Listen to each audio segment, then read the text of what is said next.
of the world to entertain you on a giant screen with the few colorful motion pictures you've been hearing about and reading It's about. showtime, folks. Enjoy the show. We're delighted to have you with us. They're driving theater. You'll find something to please you to add to your evening's enjoyment. Is pleased to bring you our feature presentation.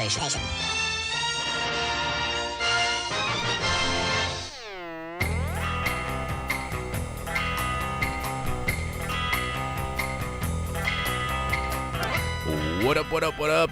What's going on, everybody? You're tuned into the Drive-In Speaker Box Podcast. It is October 2nd. Welcome to October, ladies and gentlemen.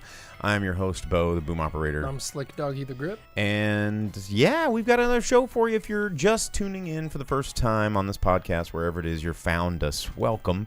We record this live every Monday night, Central Standard Time, 8 o'clock p.m., and you can watch live. You can join in the chat on Facebook, YouTube, or Twitch, wherever it is you like to catch us. Or if you just want to check out the audio version of the podcast, you can do that as well, wherever it is you subscribe to podcasts. But tonight, we're going to be talking about, movies. That's what we do. That's believe it or not.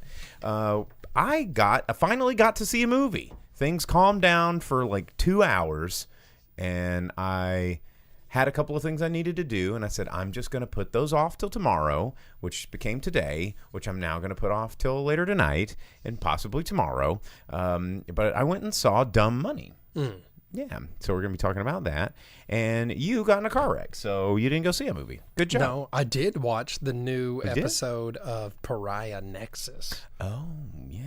Yeah, the Warhammer You're talking about the Warhammer. Yeah, it's so cool. Yeah. Shout outs to Tony just tuning in on YouTube. What up, dude? Shout outs to everybody on Twitch who's been joining us for the past half hour on the pre-show. If you want to like us over, follow us on Twitch, or even subscribe, which is lovely. We get on here a little bit early every week and just kind of chit-chat with you and just get to know you a little bit. And you can always follow us on Discord. The link is in our stuff or in the chat if you're tuned in live. You can get involved. Everybody's having a good time, sharing links, talking about stuff. Discord's a whole thing. So Sharing links, talking about stuff. Discord's a whole thing. It is a whole thing. So yeah, well let's jump into some news. That's what we do first. We talk about what happened over the past week since we haven't been here. I didn't read a whole lot of news. I know you kind of get into what's going on, but other than I know the Expendables franchise, there was a news article being like, yikes, we may not get another one. Yeah, I really don't think. I mean, this one made it clear. If you watched us talk about it last week, I think that Stallone's just like, nah, so when he's the one that started it and he's the one that's like, I don't want to be in this movie. Why would they keep doing them? Like I said, it's a decent Jason Statham movie, but every time it's someone else on screen, it's just like booty garbage. Yeah. Speaking of booty garbage, there was a new trailer for the Toxic Avenger. Did you watch it? And I did. Yeah. And I got my little Toxic Avenger action figure here for everybody to see. But there was an article that there was an interview with the director Macomb Blair explaining how you pull guts out of a butthole. And that's with a mop. That's kind of that's this kind of movie. So that was kind of fun to see that trailer. Didn't show Toxic Avenger. You saw a silhouette. We've seen that. I keep getting less and less stoked for this movie because it's not Toxic Avenger. We don't know that. You haven't seen any scenes with Toxic Avenger, so you don't know. We don't know. Yeah, but well, obviously it's not the original Toxic Avenger. Yeah, I'm holding out hope. I think it might be fun. Where's the nerd transforming, like the janitor guy transforming into like? That's probably what Toxie, he is. We haven't seen any of that part. Yeah, but he's not Toxie. He has like a glowing mop, and maybe he's like the cartoon Toxic Avenger, which was cool too. And this is not that.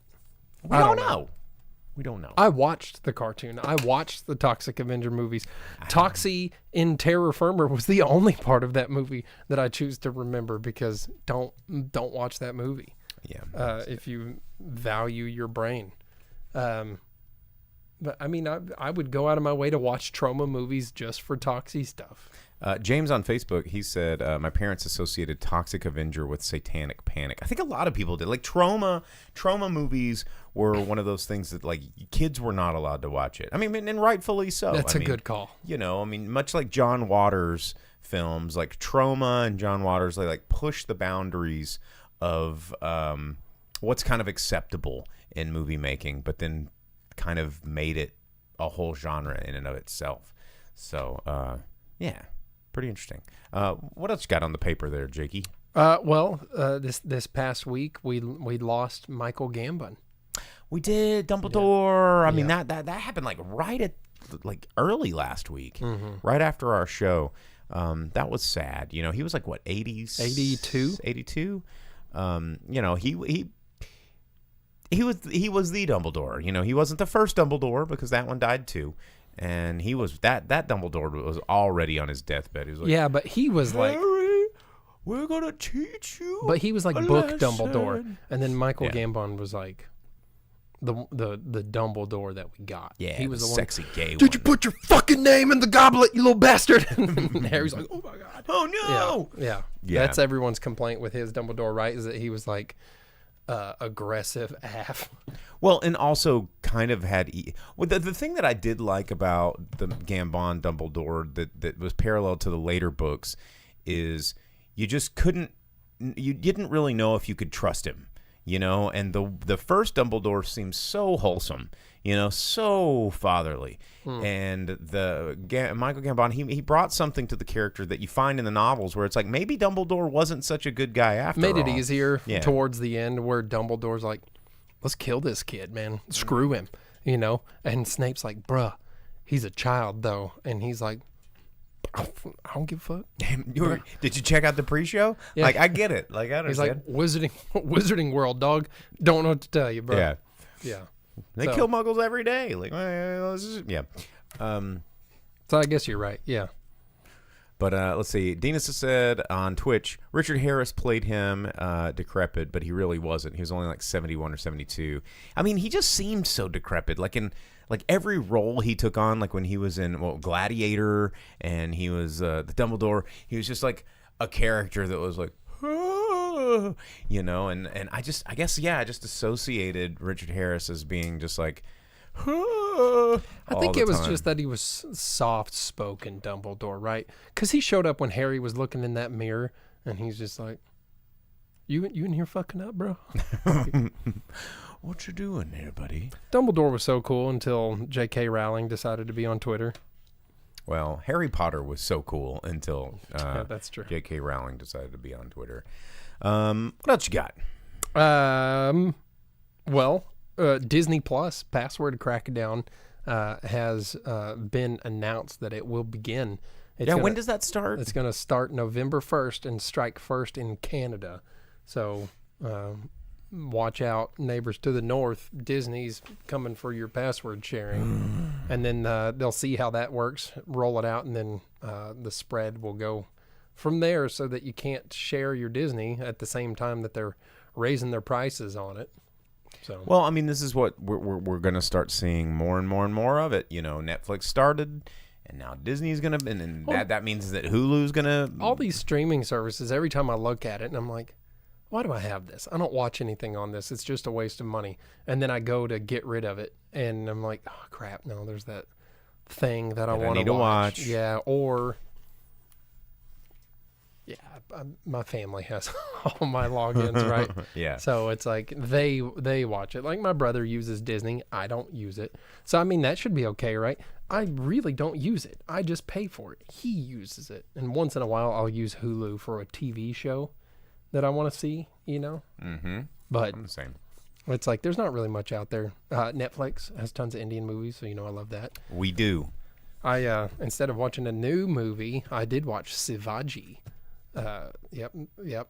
Which is not a Bollywood movie, but in fact, a Tamil movie, which is very... Do I need a Tamil Boo layer that I can... Yeah, okay. It's a Tamil Nadu nationality pride kind of a thing, which is a very good movie. It's a Superstar Rajnikant movie. Everybody likes Superstar Raji. Yep.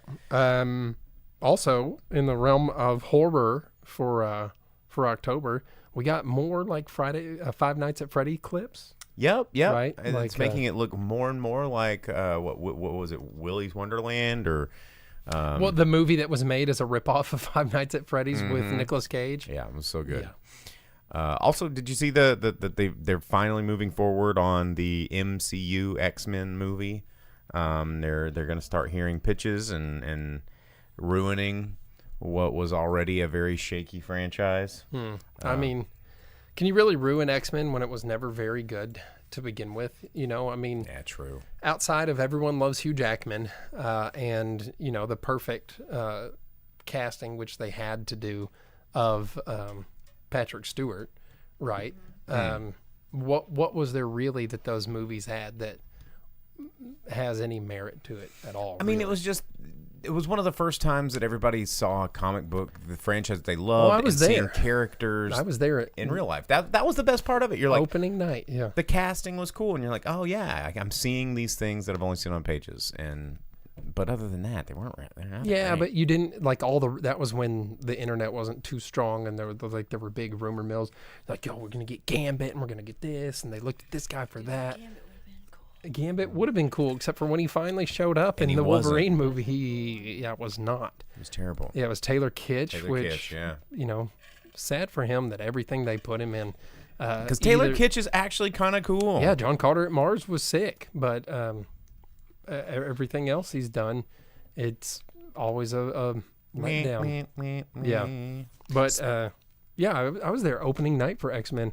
I entered a vintage stock contest and I won. What was the prize? It was the X-Men movie adaptation graphic novel, a couple of pens and posters and some stuff like that.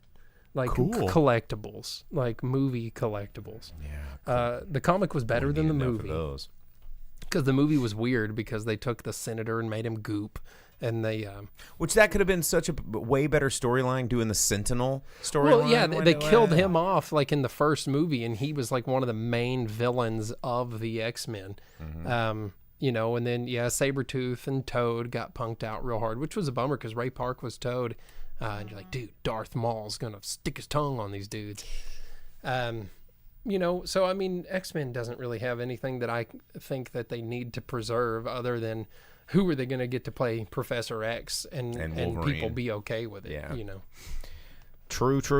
Wolverine can be recast. They can actually get like a short dude to be Wolverine, but I'm wondering, they'd probably get some dumbass MMA fighter or something to be just like, that would be okay. You could get Wolverine and Puck on screen. Oh, and dude, they could that'd be just be cool. like two little hairy, tiny dudes, like, hey, bub, and you know, just scrapping. yeah. But I guess it depends on what they base the movies on. Are they gonna do like comic movies like to do, where they're like, oh, the heritage of comic books from the 30s until the 90s?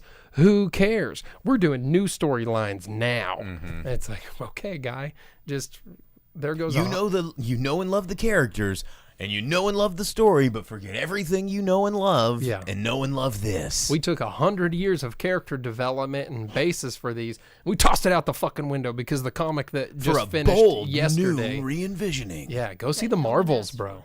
Yeah, no one asked for it. Yeah. A bold new take. No, it's not bold. Yeah, looking at you, Marvels. So, Speaking of other like just blood from a turnip franchise resurrections, did you see the trailer for the new True Detective? So yeah, I've never watched any of those. True Detective Night Country. It's got Jodie Foster. You know, the season 3 kind of came and went with just a little bit of a lackluster fanfare when season 1 was just so groundbreaking.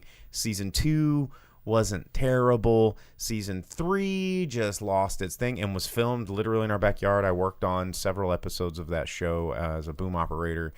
And this one, I believe they have kind of got the original show creator, Nick Pizzolatto, out of the whole picture, which is kind of pretty good because he's not the best human. But they've got a new showrunner, which is being written, directed, and executive produced by Issa Lopez and led by Jodie Foster taking the lead role. So I do like Jodie Foster. She's pretty cool. She takes good roles, but I don't really care too much about more True Detective. That's another thing I never use. I never use my HBO anymore except for look for DC animated movies once in a while. Which, the comic book thing, Velvet Santa said if it was Alex Ross's Marvels, it would be sick. You're right. And Disney's never going to do anything cool with stuff like that. Let's see Earth X on the big screen. Earth X would be so cool.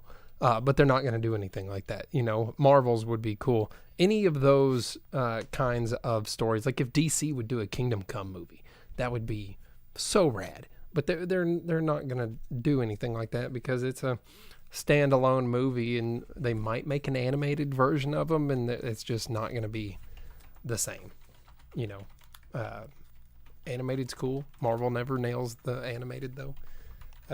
X-Men, they could do a million things. They have the Shi'ar Empire they could bring in. That's a weird storyline. But now that we're all so used to space in Marvel movies, who it'd be cares, easy. Man? That's the whole point of comics is that they're weird. They could do the Mr. Sinister thing that they teased. That would be a really cool Savage thing to Land do. would be dope. Savage Land would be rad, but that opens up so many different avenues that it could go through, and it could be a way they could tie in stuff. But once you have all pterodactyl dude, like Sauron or Sauron. Yeah, all bets are off or whatever. Because if you have Mr. Because he takes away your powers. He can rewrite your genetics. Yeah. So if they have Mr. Sinister and Sauron, they can just rewrite people's genetics. What's the point of anyone else? Yeah. Game over, man. Yeah. I want to see like a Meteor M Magneto type thing, where he's like, come live on the Meteor M mutants, and we'll just kill people if they try and mess with us. This is our paradise, and they can't touch us because we're in space. There's lots of cool comic things they could do, but they're not going to do it because, again, they want to do everything that's hot right now. They're like, hey, you know your favorite character? Well, he's a dumb idiot now that's doing something that's very uncharacteristic. But trends on Twitter. Yeah. Yeah. All right. Any other news that you had there? Just that this Saw 10 release has gotten some of the best ratings and reviews of the entire series. Well, and it's making Exorcist, like the Universal, it's making them nervous. You know, because it didn't do too bad at the box office, right? The movie you saw did. Made like $8 million. Well, it also wasn't in a lot of theaters nationwide. I don't even know if it got into the top 10. I don't think it did. No, it was in the top 10. Well, dang, it was in 2,800 theaters. Yeah, it didn't do very well. Yeah. Okay, sorry. We're skipping ahead. That's later in the show. Box office roundup. That's the end of the show. But yeah, Saw X, man. People talking about it. They're saying, well, are we gonna make a Saw, 11? Maybe. I don't know. It's so easy to make horror movies. We got Nun and Saw and Haunting in Venice, and I need to see Haunting in Venice before it leaves. It's only been out for 3 weeks, so I think I've got one more week. I've got to see this movie this week. Like, that's my goal. I gotta go see it. It might be good to find a weekday to go do it.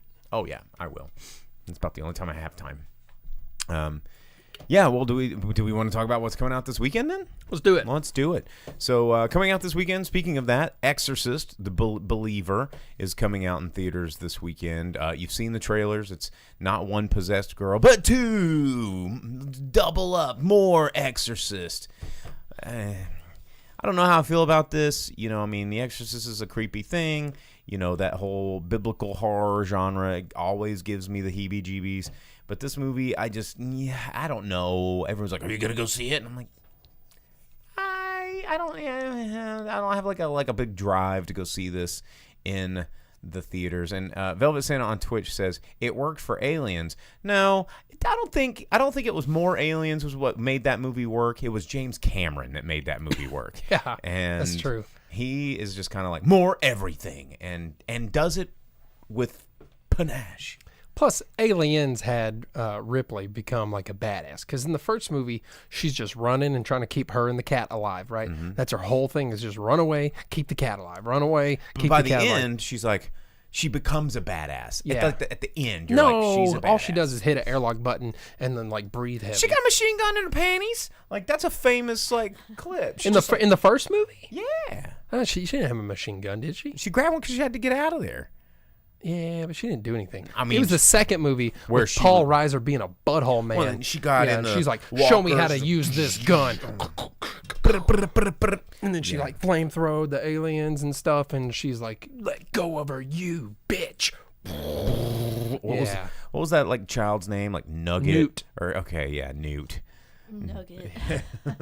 Dude, fun fact, one of my buddies was at like a Star Trek con, like the I think like the Vegas con or something like that, like a month ago. He got his picture taken with old dude that does all the suits.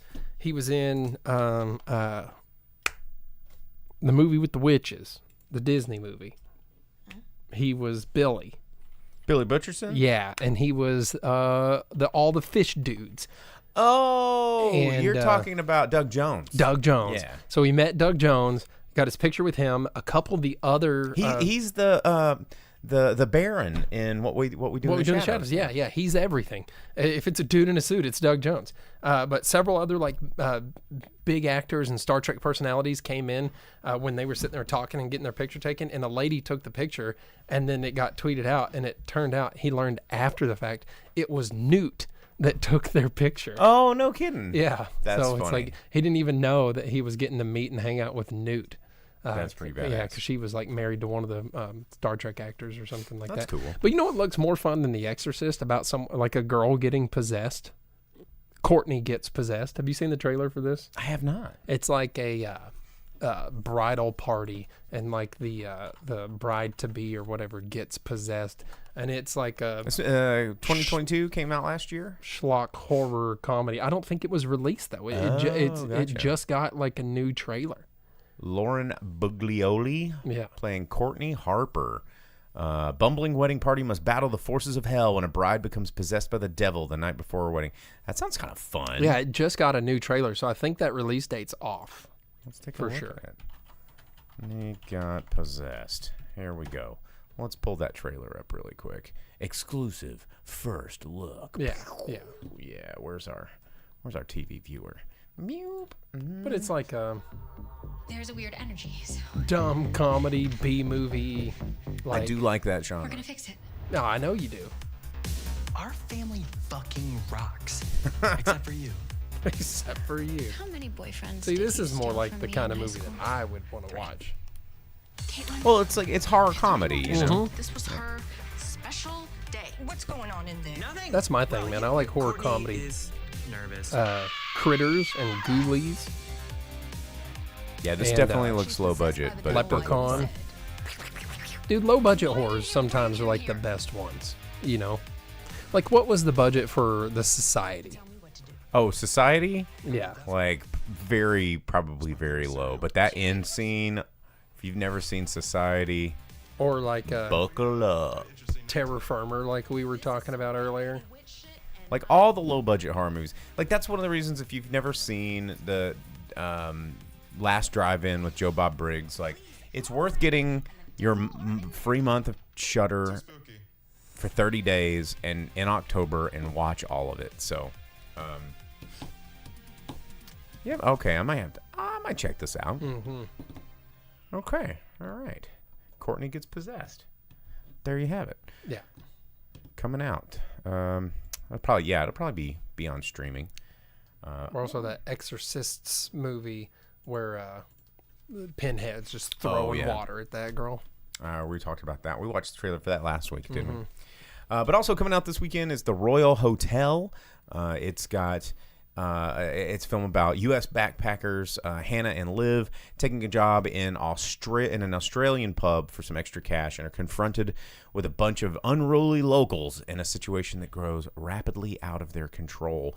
And it's starring Julia Garner, who, of course, got her big claim to fame from Ozark, playing the very, very foul-mouthed character on that show, and then has been in a handful of other movies. But this is her taking the lead here alongside Jessica Henwick. Unruly locals in an Australian pub sounds like a stereotype. Yeah, I mean, it sounds like all Australians. We got a donk. That's not a donk. What's a donk? This is a donk. Donk.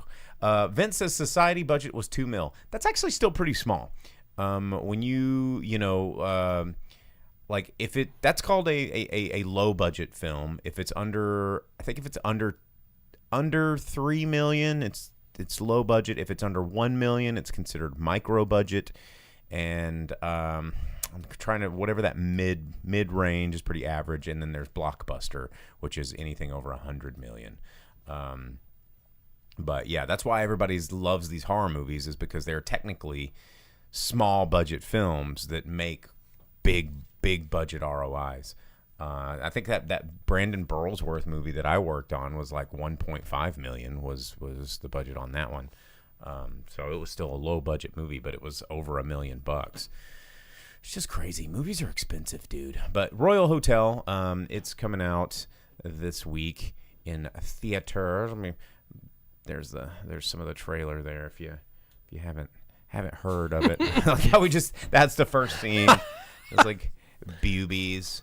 I'm gonna go. Yeah. Hi. Oh, that was a rowdy Australian bar. We're leaving. We're out. Where are you Bobby. gonna go, eh? Bus is not for 2 days. I'm scared of everyone and everything in this place. I haven't seen her since like she was in Iron Fist. Like what else has she been in?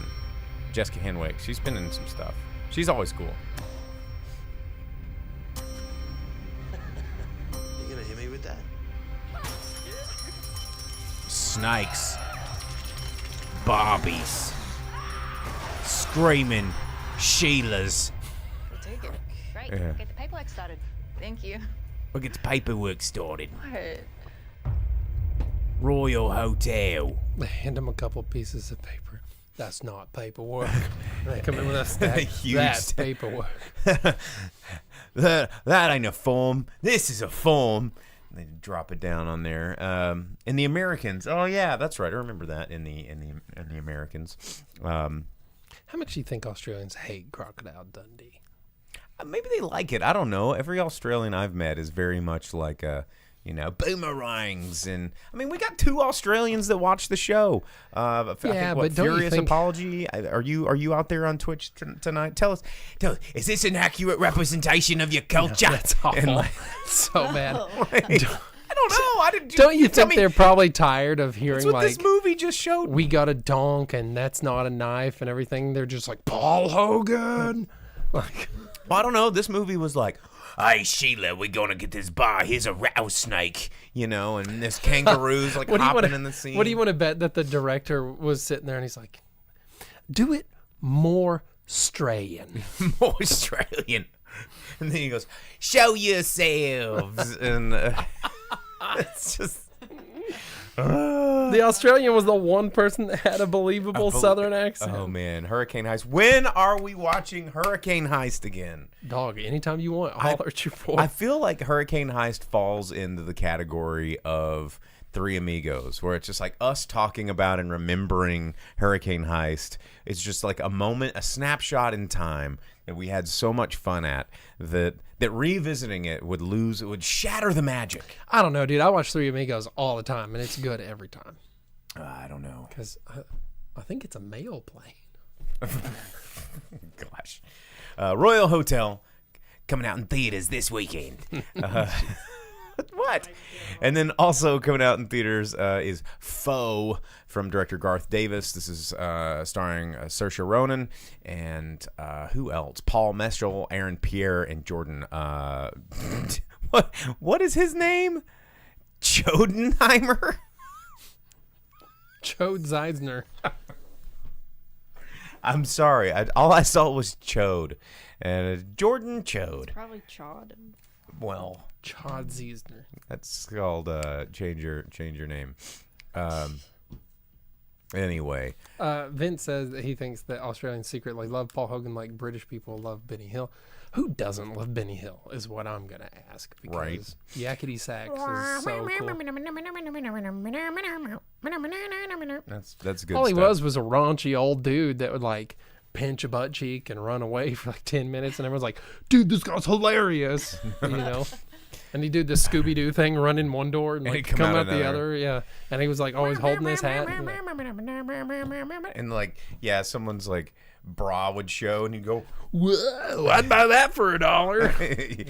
Yeah, it was always the like the snap zoom in, and he's like, "Oh, boobs." Oh, the Benny Hill. Is there the Benny Hill face? I mean, it's such a classic look if you've never seen. It's That's him without the hat and the get up. Yeah, hang on. I can't put it on the viewer very well, but I'm looking at it. And Thanks, Mary, on Facebook. yeah, there we go. Jodenheimer. Velvet Santa says, "You had me at pinch a button cheek." There we go. Anyway, well, that's what's coming out in theaters this week. There's a lot of stuff hitting streaming this week. Crypt of Evil, He Killed in Ecstasy, Heart of Darkness, Shelter in Solitude, Aberrance, Johnny Z, Cat Person. A lot of stuff coming out in streaming this week. So Lots of teensy tiny movies. yeah. So there you have it. Now let's talk about a movie. Let's talk about a movie that I saw this weekend. It was called Dumb Money. Dumb money is, of course, a term in Wall Street vernacular that kind of encapsulates what was happening at this point in time. And this movie is directed by Craig Gillespie and is starring a huge ensemble comedic cast: Paul Dano, Pete Davidson, Vincent D'Onofrio, America Ferrera, Nick Offerman, Anthony Ramos, Seth Rogen, Sebastian Stan, Clancy Brown, Dane DeHaan. I mean, there's so many people that were really cool in this movie. Overall, the movie I thought was paced really poorly. And it felt a little longer than its runtime, but at the end of the film, I walked away really enjoying it, and I don't know if it was because that I was kind of a part. I was very hyper aware of this thing that went on, because sometimes you see these movies, like that movie about the subprime mortgage lending that caused what was it that called The Big Short or whatever, and that was a good movie, but you just didn't feel as connected to it. But this movie, because I bought GameStop at this time, I got caught up in, the whole Wall Street bets and all of the Keith Gill following, and Diamond Hands, and getting tendies and the apes like DDP. Diamond Hands, when they. If you don't remember what happened, this is about the GameStop. Is it because everyone gave themselves a high five? No, it was Diamond Hands. It was you had to hold. Hold onto your stock. You're holding your stock, and don't sell it, because everybody's like, this stock started at like $3.50 a share, got all the way to $359 a share. People were becoming instant millionaires, and Keith and all these people were like, don't sell it. You got to have Diamond Hands.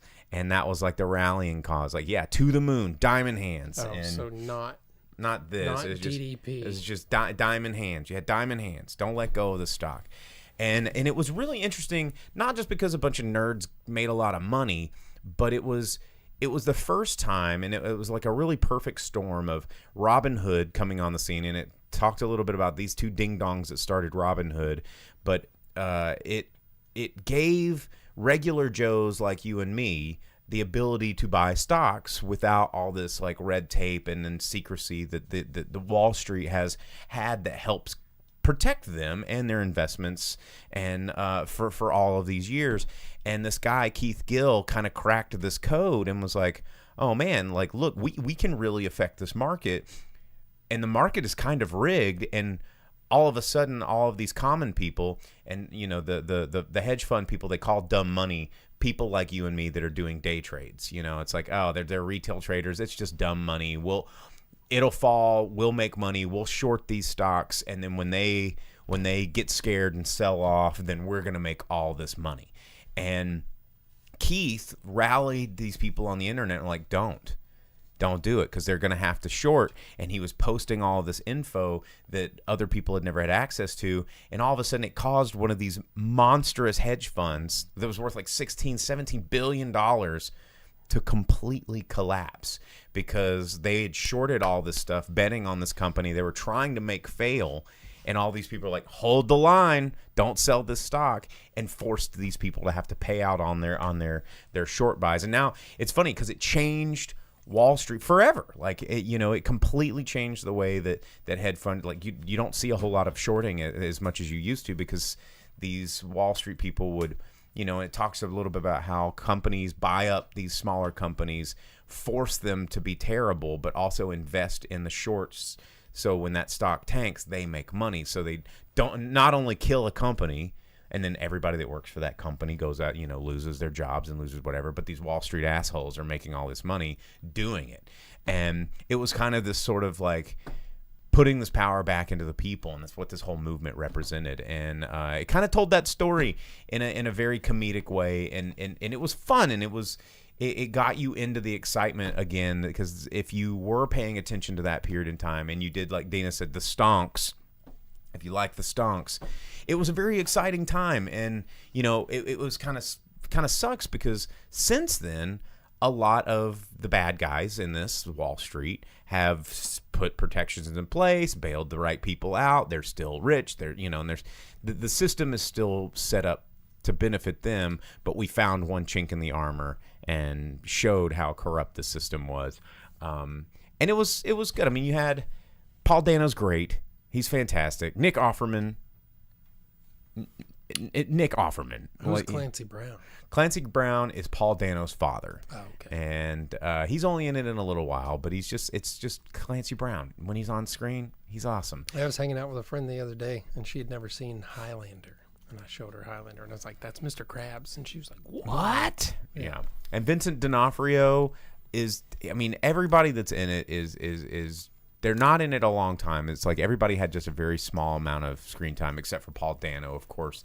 But it was fun. It was a movie about a thing that really happened that seems so weird that it did happen, and cast very well and done tongue in cheek, and the whole thing was a comedy, and then they intersperse some actual news clips and actual court hearings and stuff into the movie to show you what was going on, and it was fun. I mean, it's not doing well at the box office because it's not like an exciting movie. You're like, let's go watch a movie about a stock that tanked and then made a bunch of people money.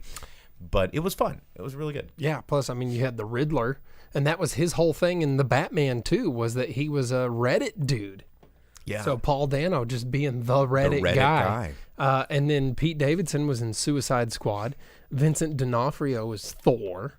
Seth Rogen is the Green Hornet. Yeah, dude, Adventures in Babysitting, bro. Oh, yeah. Nick Offerman, I'm sure, has played some sort of superhero at some point, and or comic book character. And then Clancy Brown is Lex Luthor. What was Anthony Ramos in recently? He was in Transformers. Yeah, where he became Gundam. Yeah, he was like Lil Gundam. Yeah. And Sebastian Stan, he was Bucky. He's Bucky. Yeah. Look at all the comic book people. Dane DeHaan he's in space and has psychic powers. Yeah, he's been a super person a bunch. Like, all these people have been super peoples. Yeah. It's super weird. How about that? But anyway, I really enjoyed it. I wouldn't recommend this movie to a whole lot of people. If you were completely unfamiliar, it might actually be pretty interesting. Jeez. Producer, what did you think? I mean, you were unfamiliar with a lot of this stuff. Like, was it totally boring, or was it pretty interesting? I'd say it was interesting only because rich people, I think we're realizing, are only getting richer and richer and richer, and the middle class is shrinking, so it kind of like rallies you a little bit. Yeah, exactly. What middle class? Exactly. But well, yeah. So I mean, I didn't like Pete Davidson though. Well, because no one likes Pete Davidson. I never liked Pete Davidson. Dina said one of the meanest things I've ever read, which is Paul Dano has a face for Reddit. Oh, he really does. I love Paul Dano. I think he's. It was funny to see his face reveal. I didn't realize that was him. Paul Dano, or Dane DeHaan. Oh yeah, sorry. Yeah, Dane DeHaan in the video store when he pulls his mask down, and I was like, oh my God, it's Dane DeHaan. But yeah, Paul Dano and Dane DeHaan are both really talented actors that have a face for Reddit for sure. Yeah, they definitely do.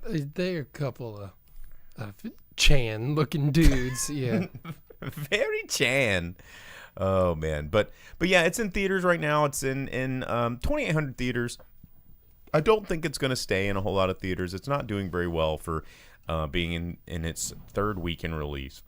It did get an international release, but it didn't. For 3 weeks. Been out for 3 weeks. Yeah, it got I think preview weeks. That first week was super limited release. So there you go. Oh yeah. Do you wanna jump into the old box office? Yeah, we can do that. All right. Well, what we do now is it's the last segment of the show is the box office roundup. We give you a snapshot of what movies made money this week and which ones did not, because one of the ways you can predict trends in Hollywood is following the money. So we give you the top 10 movies in America. Sometimes we'll spice in some international numbers as well, but most of the time, production houses only care about domestic totals. So Jake's going to start with number 10. We're going to work our way up to the number 1. Holding in the number 10 for its 11th week from Warner Brothers, bringing in $1.4 million is Barbie. It has grossed $633 million in the U.S. alone, well over $1 billion internationally. Barbie, big movies.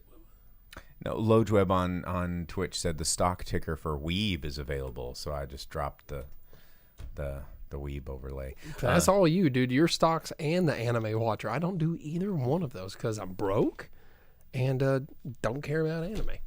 You watch One Piece. That's anime. Yeah, but One Piece is an international sensation. That's a whole different thing.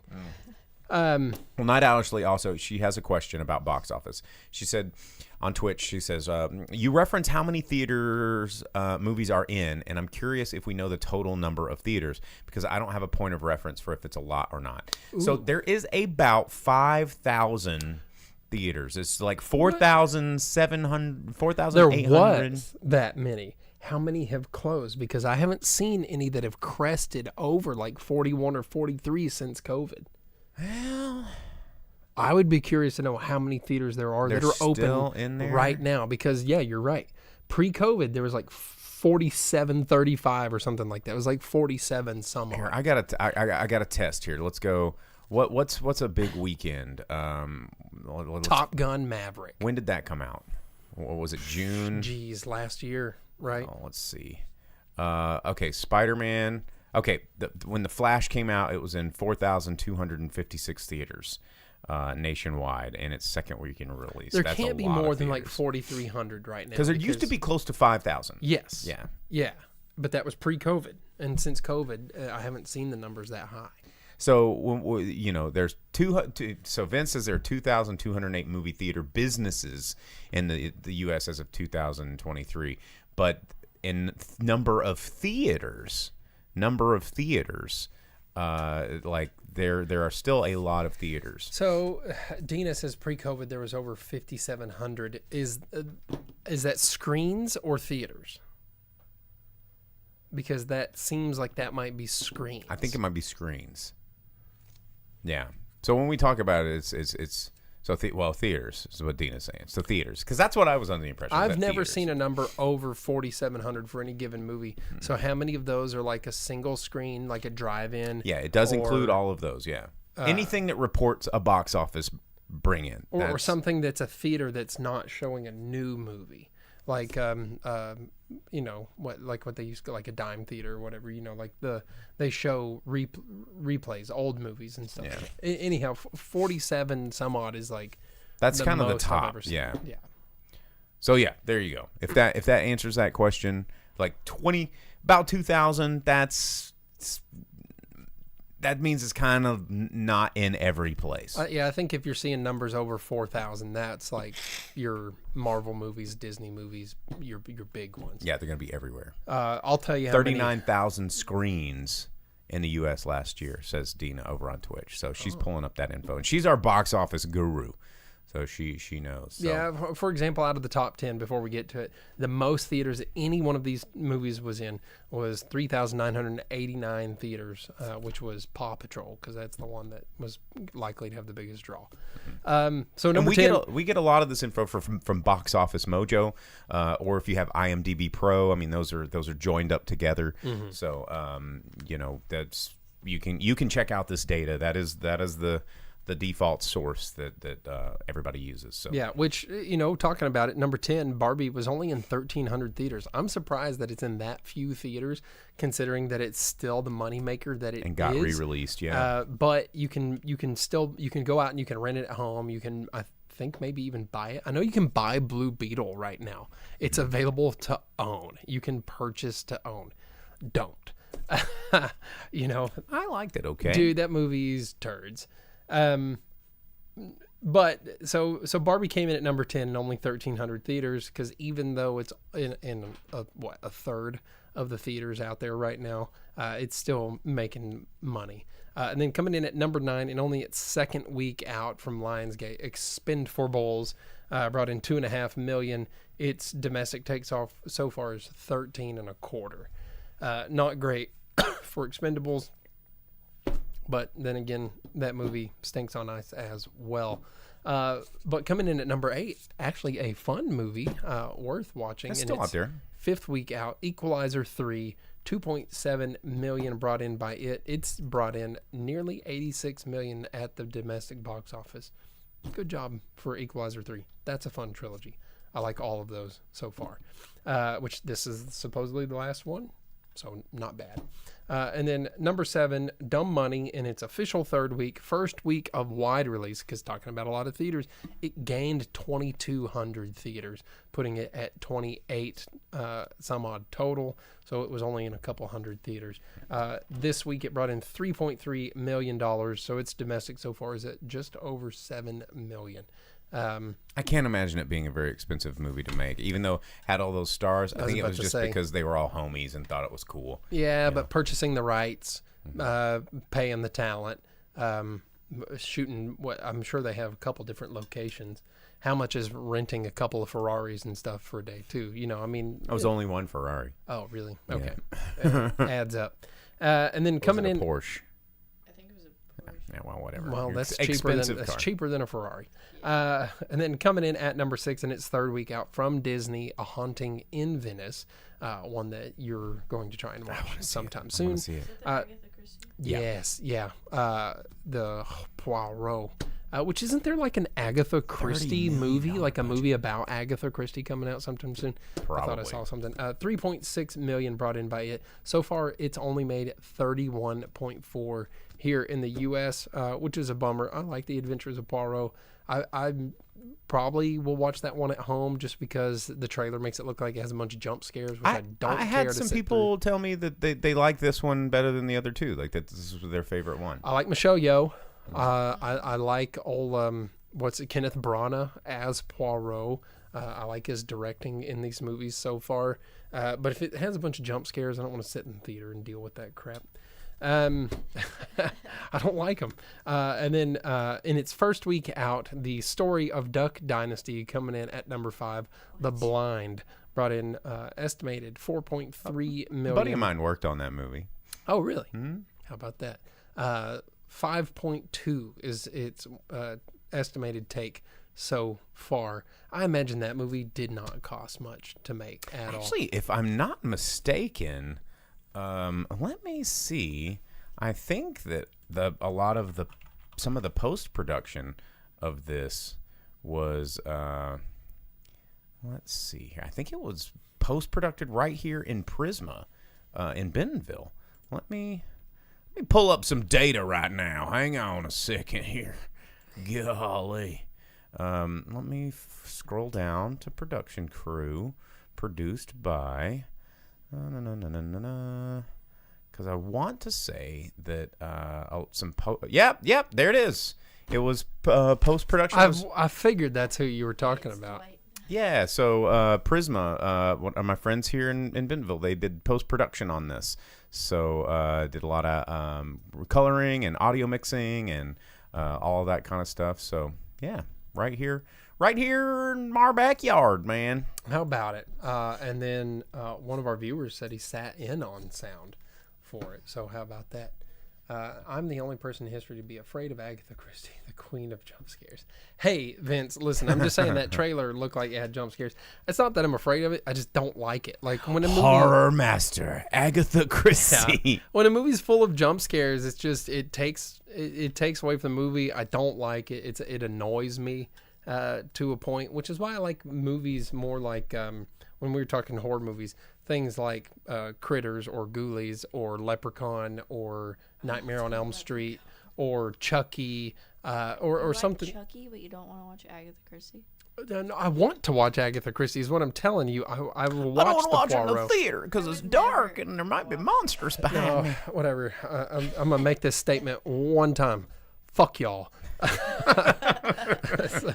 I won't watch horror movies at all. the point is, you know what? I watched Death on a Nile at home, and I'm much happier that I Y'all watched are it a at bunch home of yellow bellies instead of going to the theater, because that movie was not like theater necessary, and all I had to do was hear about you'd be like the lighting, LED lights on an African cruise. I mean, for real though. Yeah. And anyhow, just think of how much that would glare at you on the big screen. Coming in at number 4 in its 4th week out, The Nun 2 brought in just shy of $5 million this past week. Its domestic take so far is just under $77 million. Runaway success because people love jump scares. People want jump scares for some reason. I'm the opposite. Don't fucking want it. But the people that want jump scares, you got Nun 2, Haunting in Venice. It's all out there. Opening at number 3, another one from Disney, The Creator, brought in $14 million this past week. Walt Disney, I think they wanted a little bit more out of this. I'm sure they did, because this looks like it has a pretty big budget. But I think their advertising fell flat. It was hard to tell really what the movie is. I didn't even hear about it until right now. Advertising from coming from Disney, you're like, I mean, how good is a movie like, how good is AI meets Children of Men from Disney gonna be, kind of a thing. So well, and the director of the creator, I mean, we talked about it on a couple episodes of the shows. You know, it's got Denzel Washington's son in it. It's, you know, Gareth Edwards is the director. You know, everybody knows him from Monsters and Rogue One and that Godzilla that he did, the 2014 Godzilla. But he's, you know, Monsters was actually quite good. If you've never seen that. And I think, what was the other one that he did that was pretty fun? No, I think those were his big 4. So I like movies with Ken Watanabe, but I don't think Hollywood knows how to handle Ken Watanabe. Use him. Yeah. Which he's like the one part of this movie where I'm like, oh, Ken Watanabe's in that movie. I'd watch that. But outside of The Last Samurai, all the movies he's been in, he was in the last Memoirs of a Geisha. He was in what's that? Christopher Nolan, Inception. Oh yeah. Something else, but he's never as cool as he could be. Oh yeah, he's so freaking cool. That was the movie that I was on the fence about watching before I just fell asleep. There was an Indian movie I really wanted to watch, but it took place. It was only showing at weird times, and I know you guys don't get as jazzed about them, even though Indian movies are taking over the world. Dita says, going back to the creator, that she thinks that they're going to rely on international grosses for this one. In the international market this past weekend, it did make more than the domestic market, so it made $18 million overseas, and it only made 14 here. So, you think China's just going to be so jazzed, and they're like, that guy's going to kill this Asian baby. Let's watch the movie. I want to see it. I don't think so. I don't think that's how that's going to work. And then number 2, Saw 10. Did not see this one being up there like it is, as many of them as there's been. But Saw 10 brought in $18.3 million. Gore porn and jump scares. Probably made its money back right there. And then opening at the top spot, blowing every other movie away, which I believe I said that it would do because it was the family offering, is Paw Patrol The Mighty movie, $22.75 million. So Saw Patrol was the number one combo. There you have it. So Paw Patrol, the Mighty movie. That's your box office roundup. That's the top 10. And I believe that's our show. Yeah. We did it. All right, unless you got anything else to say, Lennon, I guess we're gonna pack it up. Like this, Vince said he looked up, does Haunting in Venice have jump scares? And the answer was many, many jump scares. Yeah, but they're not like they're not scary ones. It's like no, it's not the fact that it's scary. It's just that it gets. It's not that I'm scared. I'm old. just scared. I don't like it. I like the way it makes me feel. Exactly. Which is scared. Oh, man. Anyway, all right. Well, thanks for tuning in, guys. Don't forget to like and subscribe wherever it is you like to view us. We prefer Twitch. It's a lot of fun on Twitch. You can follow us along in our Discord throughout the week. That link is in our chat and in all of our profiles on wherever you want to see us, if it's Facebook, if it's YouTube, if it's Twitch. And if you want to just catch the audio version of this, you can subscribe to us on Spotify or wherever it is you get your podcasts. And tell your friends about us because it's good to spread the drive-in speaker box. So we'll be back next week, hopefully with more movies to talk about with you. And you can always jump in the Discord and we can take in some maybe on those days. It's coming up. It's October. You could see that the studio is getting more and more spooky. Maybe we'll talk about some horror movies that maybe you've never seen that you probably should, and that don't have a whole lot of jump scares. And the good ones. Yeah, and they're fun to watch. So thanks for tuning in, guys. As always, I'm your host, the Boom Operator. I'm the Grip. And we will see you guys next week.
As you leave the theater, folks, please be careful. Don't let this happen to your car. Be sure to remove the speaker before you leave. If you should accidentally pull a speaker loose, please turn it in at our snack bar or box office. Thank you.